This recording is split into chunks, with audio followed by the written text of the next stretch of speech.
Hi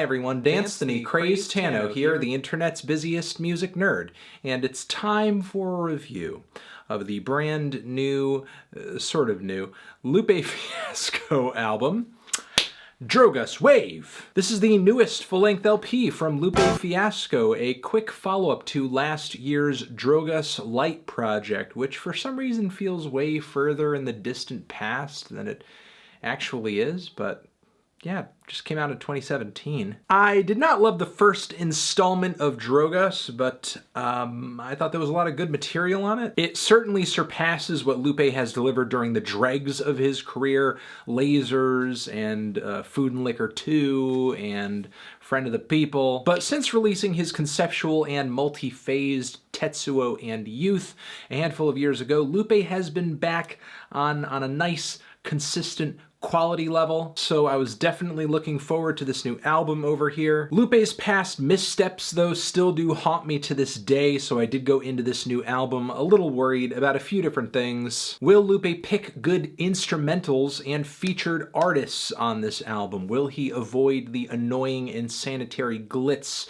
of some of his past and worst records? And with this album being even longer than Tetsuo and Youth, like an hour and 40 minutes, will every track on this thing be great? Because yes, this album is yet another huge undertaking from Lupe for his fans with 24 tracks. And unfortunately, this album doesn't really have a grand concept pulling all of these songs together or numerous phases to separate them into various parts. It just sounds like a collection of various tracks, and personally, I wasn't really all that compelled by Lupe's Twitter explanation that the record is kind of a double album. I mean, it certainly explains how the first half of the record has a stronger narrative and set of themes to it than the last half, but it doesn't change that the record loses focus at one point after a little vocal snippet interlude. Sonically and stylistically, it's kind of all over the place, even if on a lyrical level, Lupe does continually return to themes of racism and injustice, the African-American experience, also motivation and self-preservation. On the front cover of this record, Lupe depicts a manila bracelet casting a shadow. These bracelets were actually used as a form of currency for purchasing slaves, a subject matter that Lupe explores on several of the most powerful tracks on this record: Wave Files, Gold versus the Right Thing to Do, and Manila. There's also the slave ship interlude, which is this eerie, beautiful, and weepy violin piece that lasts a bold 3 minutes and is a very unique inclusion into a hip-hop album. Any hip-hop album. My general view on the production on this record, though, it's pretty sick. Lupe makes a lot of great beat choices on this thing. Whether he's hopping on top of layered jazzy instrumentals with kind of an old school flair, or maybe even some spacey, psychedelic, or mystical trap, the sound of this record is not that bad. I'm not going to say the production on this thing is futuristic or cutting edge or inventive.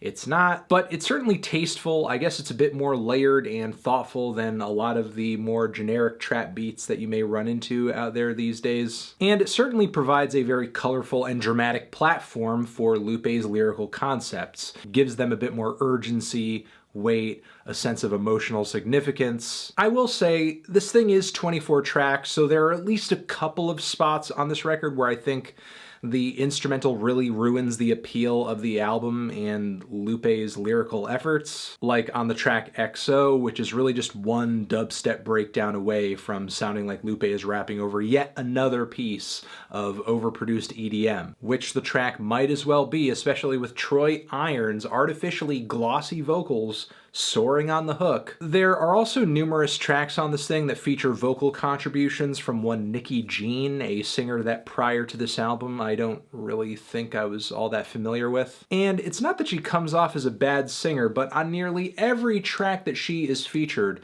Lupe and his producers apply her voice in pretty much the same way. They wash it out with tons of reverb, they layer it to the point where there's a lot of psychedelic bleed, and it just sounds really messy. Granted, there are some spots on the album where this application makes sense, like on the track Down, which lyrically is a song that is filled with nautical themes, so I guess I appreciate this effort to make the song sound like it's underwater, though I do wonder how sensible it is to be rapping and singing affectionately about dolphins and the kingdom of Atlantis right after depicting depicting slaves being subjected to a watery grave on a sinking slave ship. I get the conceptual transition that Lupe is trying to make here, but I just wonder if it really makes sense to go from a really awful and grim and dark reality to an ocean fantasy. But again, this isn't really the only song on Drogas that sounds like this. By the time the song Stronger hits, this watery, washed out, reverby vocal hook formula that Lupe has worked out with Nicky Jean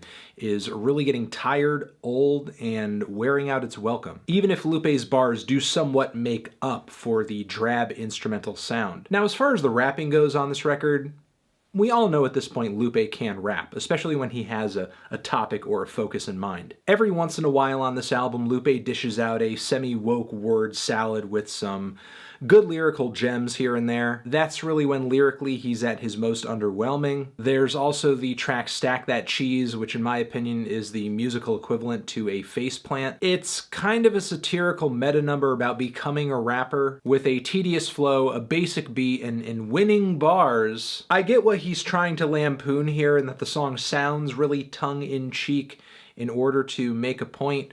But while I appreciate Lupe's satire and some of the jabs he's throwing out here, in the attempt to kind of parody what he's making fun of, I think he's just really made an unlistenable song. All that being said though, I do love a great deal of what Lupe does on this album. The first leg of the album, from Manila to Wave Files, is incredible, and actually combines together into sort of a story and a narrative that I wish Lupe dove into a bit further beyond the handful of tracks that he does. In fact, I think it's one of this album's greatest disappointments that Lupe breaks the streak that he has going on with this song and fractures this album into a million different directions. Still though, I do love the closing track on this thing, Mural Jr. It is a powerful finish to the album, propelled by marching drums and soaring strings. Almost sounds like an old school college dropout era Kanye track. Lupe's flow on the song is great, his delivery is really compelling, all of his lyrics kind of touch down on what seems like humanity's potential and mortality and faith. The song Imagine features a very laid-back instrumental and a fat beat. This beat is fat. It's a fat as hell beat. Just had to stress that. And the song is actually a really funny, interesting trip backwards into Lupe's come up and his career, and despite the lows that he has hit along the way, he pretty much decides that he wouldn't change a single thing. Then I would like to point attention to the tracks JONYLAH Forever and Alan Forever. Two powerful tributes to young lives lost, one a baby girl, the other a child refugee. Both are amazingly produced. The former features a lovely vocal sample from the one and the only Soap and Skin by way of a vocal feature from another track. Both songs are haunting, they're triumphant, they're gorgeous, they're sad, they're also hopeful, as Lupe lyrically reimagines both of their lives as if they had lived, and thought up the great things that both of these children might have gone on to do. The song Kingdom is an interesting blend of trap and reggae, featuring some guest vocals from Damian Marley, as well as what sounds like a giant child chorus. Lupe lyrically tributes places like Port-au-Prince and Kingston and South Central, depicting these places as kingdoms and getting down to themes of self-preservation and the sanctity of life, specifically when it comes to the black communities that live in these areas.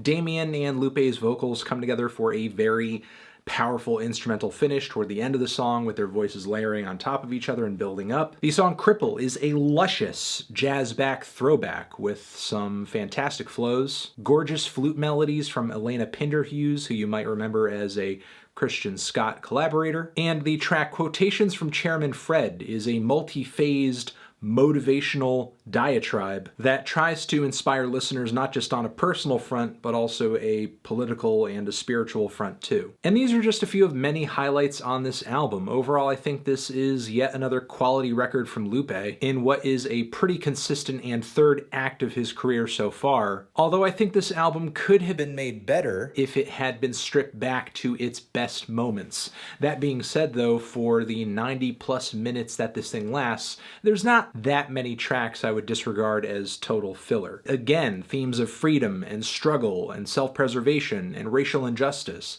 come up again and again and again on this album, but I think a lot of these stories and ideas would have had greater impact had Lupe just brought this album down to its best moments. Thankfully though, even though this record doesn't have a tight flow or a strong narrative concept running throughout all the songs, a lot of these tracks individually are pretty strong on their own. Whether or not they all connect and work together in some sort of grand fashion doesn't necessarily make or break the album, but still, it would have been nice. Feeling a light to decent 7 on this thing? Transition, have you given this album a listen? Did you love it? Did you hate it? What would you rate it? You're the best, you're the best. What should I review next? Hit the like if you like, please subscribe, and please don't cry. Over here next to my head is another video that you can check out. Hit that up or the link to subscribe to the channel. Anthony Fantano, Lupe Fiasco, DROGAS Wave, forever.